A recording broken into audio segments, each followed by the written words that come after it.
Regis stood on the hill overlooking Toussaint. The vineyards bathed in the fading light of evening. The air smelled of crushed grapes and late summer lavender, yet his thoughts were far from tranquil. Behind him lay the ducal palace, its stained glass windows catching the last rays of the sun. But he could not bring himself to return to its halls. He had done what he could, stood by Geralt's side, tried to prevent bloodshed, and in the end faced Detloff with a heavy heart. The memory of his friend's rage, the echo of his last roar before he fell, clung to Regis like a shroud. Staying here, in this land so full of sunlight and wine, felt impossible.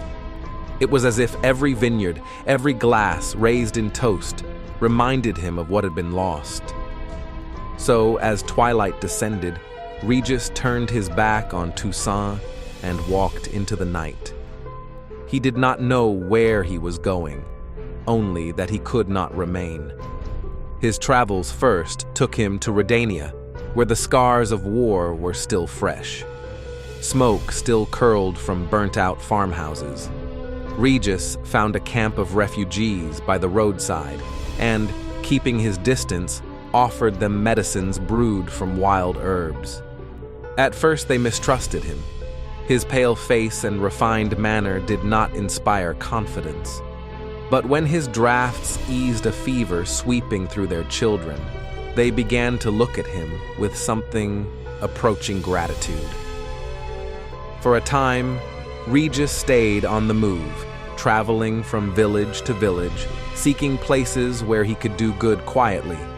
He brewed tonics, patched up the wounded, and shared his alchemical knowledge with those who would listen. Never long enough to attract attention, never close enough to grow attached. But danger was never far behind. One moonless night near Novigrad, deserters from the war stumbled upon a camp of the sick and desperate. They came for food, for whatever scraps of coin could be taken. Regis confronted them, standing tall with nothing but his voice and his calm gaze. When words failed, he acted, quickly, efficiently, without bloodshed. He disarmed them and left them alive, though terrified. He could not bear to spill more blood, not after Detloff. Years passed in a slow rhythm of wandering and helping. Regis became a ghost story among peasants, a pale stranger who arrived at dusk, left salves for the sick, and was gone by morning. Among scholars, his name cropped up in letters, a mysterious benefactor who sent notes describing new herbal discoveries or improved alchemical techniques. Despite the weight in his heart, Regis found moments of levity. In Velen, he ran into Zoltan Chive in a roadside tavern. The dwarf almost spat out his ale when he recognized him. "Regis! Ha! I thought you'd be holed up in some noble's cellar by now," Zoltan roared. Regis's smile was small but genuine. "And I thought you'd be holed up in one too."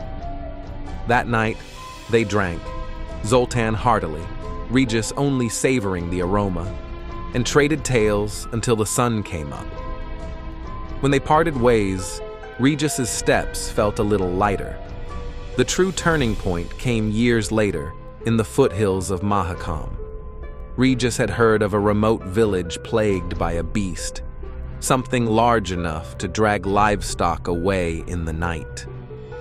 When he arrived, he found a fearful, exhausted community on the brink of abandoning their homes. Regis tracked the creature under cover of darkness. What he found was a massive rock troll, half-starved, driven from its lair by a cave-in. It was confused, violent, and too close to the village for comfort. Regis tried to reason with it, speaking softly in the troll tongue, urging it back into the mountains. But hunger had made it feral. It charged. For the first time in years, Regis unleashed his strength without holding back, darting between its blows, striking with enough force to knock it sprawling. When the fight ended, the troll lay unconscious, not dead. Regis bound its wounds, dragged it deeper into the wilds, and built a fire nearby so that when it woke, it would not freeze. On his way back to the village, the storm broke. Lightning split the sky, and Regis heard a faint cry, a child's cry. Following the sound, he found a boy pinned under a rock slide caused by the storm. The child looked at him with wide, terrified eyes, recognizing what he was. Once, such fear might have driven Regis into self-loathing or even frenzy, but this time, he only smiled softly, lifted the rock with ease, and carried the boy to safety. When the villagers saw the boy alive and the threat of the troll gone, their fear of the vampire melted into awe. They offered him wine as thanks. For a long moment, Regis simply held the cup, staring at the dark liquid. Then, for the first time since Toussaint, he took a single sip. Not for thirst, not for pleasure, for closure. Years later, Regis found himself once more in Novigrad. The chameleon was alive with music and laughter, the air thick with the smell of spiced wine and roasted meat. Dandelion was on stage, spinning one of his famously exaggerated tales to an enraptured audience. When the bard noticed him, his face split into a grin. "Regis! Saints alive, you do know how to make an entrance. Come, sit. I have so many stories you've missed." But Regis shook his head, his smile warm but wistful. He handed Dandelion a bottle wrapped in cloth. "From Mahakam," he said, "a rare vintage. For a special occasion." Dandelion raised a brow. "And what occasion is that?" Regis's eyes softened, the faintest trace of sadness there, the turning of a page. He stayed for one song, Priscilla's voice filling the hall, so pure it stilled even the noisiest drinkers.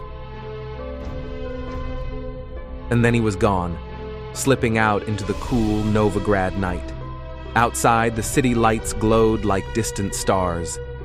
Regis stood for a moment, breathing in the night air, then turned toward the road.